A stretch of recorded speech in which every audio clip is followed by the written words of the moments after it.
The book's not just a description of the problems, but there is a lot of detail about what psychology tells us about the way people interact with one another, the way we view one another, the stereotypes and attitudes we hold about different groups. There's also a lot of advice to organisations about what we can do to help reduce racial inequality within organisations. I think the most powerful thing that I discovered, I think, during the course of writing the book is that context matters.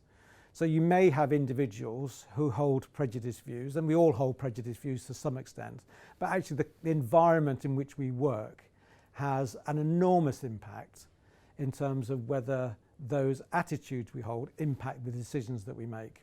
And in terms of setting that context up, leaders play an enormous role here. They have a very important, significant role.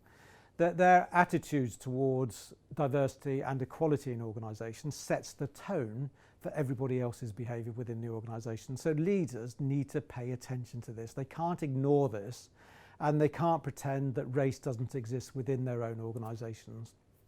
It's something that they need to attend to.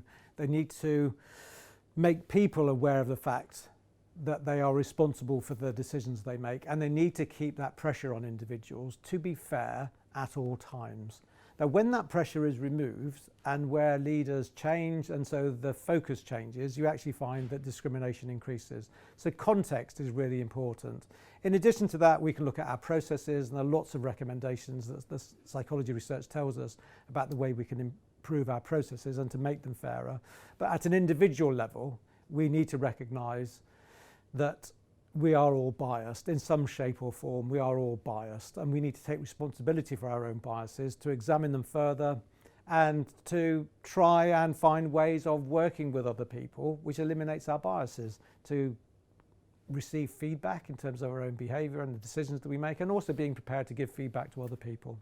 So there's lots of things in the book about what we can do, and a lot of the things are extremely straightforward if we can be bothered to do them.